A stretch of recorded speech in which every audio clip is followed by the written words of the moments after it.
Bonjour, je suis Rémi Demouveau, je suis le secrétaire général de la FAPT 06. C'est quoi la FAPT? La FAPT, c'est la Fédération des activités postales et télécom. Historiquement, les deux entreprises maison mères de la FAPT, c'est La Poste et Orange. Mais au niveau de notre champ d'activité syndicale, on s'occupe à peu près de 150-180 entreprises, pêle-mêle, par exemple DocaPost, Mediapost, Chronopost, mais aussi les entreprises du secteur télécom, donc ça peut être Bouygues, SFR, Constructel, Sogestrel, enfin bref, voilà, la liste est longue. Est-ce que tu peux nous expliquer ce qui se passe à la Poste en ce moment? En ce moment, depuis une grosse dizaine d'années, hein, il y a une logique productiviste qui est mise en place, qui dirige et qui règne surtout. Donc, c'est des attaques plus communément au niveau des citoyens qui se rencontrent au niveau de la distribution du courrier, au niveau de la distribution des colis, avec des tournées pour les facteurs et les factrices qui s'allongent, avec un service public postal qui est rendu aux usagers qui se dégrade de plus en plus. Il faut savoir qu'en moyenne à la Poste, il y a entre 6 et 8 000 emplois qui sont supprimés par an, ce qui représente à peu près 100 000 emplois depuis une grosse dizaine d'années, avec toujours cette logique productiviste de reprise d'emploi maximum au détriment du service public postal rendu aux usagers. Et aussi les guichets de la Poste qui ferment à tour de bras. Par exemple, ces 5-6 dernières années dans le 06, il y a 17 guichets de la Poste qui ont fermé. Quel impact cela a sur les conditions de travail? Ça a des impacts désastreux puisque les tournées s'allongent, les files d'attente dans les guichets s'allongent, les incivilités, que ce soit à la distribution ou au guichet, ça grandit fortement. Euh, on remarque que de plus en plus de postiers qui travaillaient depuis 5 ans, 10 ans, 15 ans, qui désespèrent de voir le métier changer radicalement et qui ne leur permettent plus de faire leur métier correctement, leur travail correctement, démissionnent ou se font licencier de l'entreprise parce qu'ils n'en peuvent plus de vivre leur travail comme ça.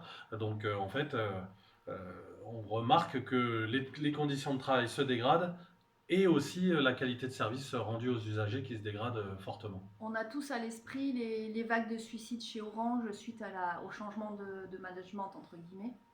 Est-ce qu'il y a encore ce genre de Oui, oui, problématique? oui, pleinement. Tu fais bien d'aborder ce sujet. Ça me permet d'aborder Orange. Donc, de la même logique postale, la même logique est appliquée à Orange. Orange, qui est une entreprise du CAC 40, hein, qui génère un chiffre d'affaires monstrueux et des bénéfices monstrueux tous les ans. La même logique productiviste et de rentabilité maximum est appliquée.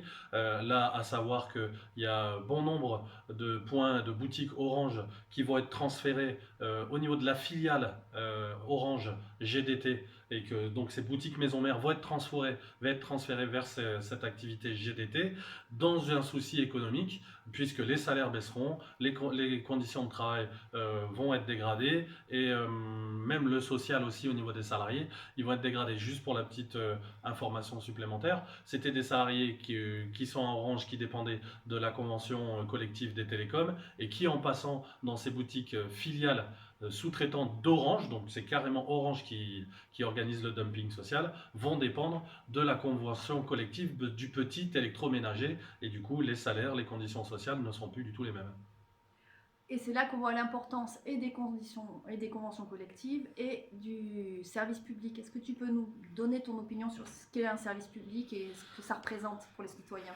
Et oui, oui, et c'est un gros combat qu'on a à mener sur la notion de service public au niveau de la bataille des idées, puisque on a contre nous un système médiatique qui est très organisé, très structuré, pour nous ancrer dans les têtes, dans nos têtes de citoyens, que le service public ça coûte cher, que le service public ça doit être rentable. Or, pour nous à la CGT, notre vision, elle est complètement l'inverse. Un service public, ça n'a pas vocation à être rentable, comme son nom l'appelle, ça a vocation à rendre service au public.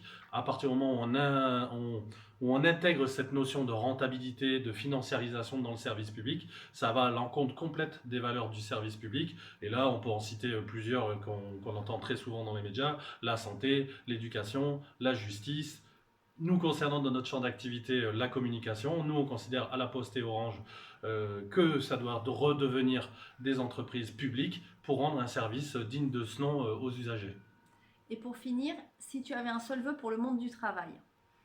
Alors, un seul vœu, c'est compliqué, mais au vu de l'interview qu'on vient d'avoir, je pense que euh, mettre, mettre à mal, arrêter d'une manière ou d'une autre le capitalisme mondialisé qui vénère tout ce qu'on combat au quotidien, à savoir les logiques politiques de financiarisation au maximum, les logiques politiques de rentabilisation au maximum, donc la logique écologique aussi, puisque le capitalisme mondialisé, si aujourd'hui on a une terre qui est détraquée au niveau de l'écologie, c'est en grande partie dû au capitalisme mondialisé, avec des produits fabriqués en Chine, euh, transportés par cargo en France, et j'en passe et des meilleurs, pour finir en déchets au Congo, je dis n'importe quoi, mais enfin bref, absurde déménagement des marchandises à travers toute la Terre avec une logique écologique qui n'est pas du tout respectée. Aujourd'hui, on en paye les pots cassés, donc